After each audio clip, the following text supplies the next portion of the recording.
ስለ ቅድስና አስባችኋል? ወደ እግዚአብሔር ከመጣችሁ በኋላ ክርስቶስ በእናንተ ሕይወት ራሱን መግለጥ ከጀመረ በኋላ የእግዚአብሔር ልጅ ሆናችኋል። የእግዚአብሔር ፍቅር በውስጣችሁ በሙላት አለ።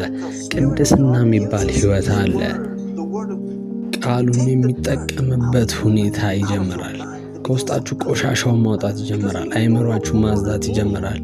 ምንም እንኳን ብትወለዱ ከሱ ብትወለዱ እንኳን መንፈሳችሁ አዲስ ቢሆን እንኳን አእምሯችሁ ግን የድሮ ሕይወቱ ይቀጥላል።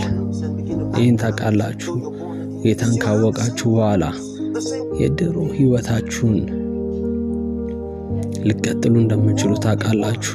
የዓለማዊ ሕይወታችሁን ልቀጥሉ እንደምትችሉ ታውቃላችሁ። ምክንያቱም ከአእምሯችሁ የተነሳ ነው።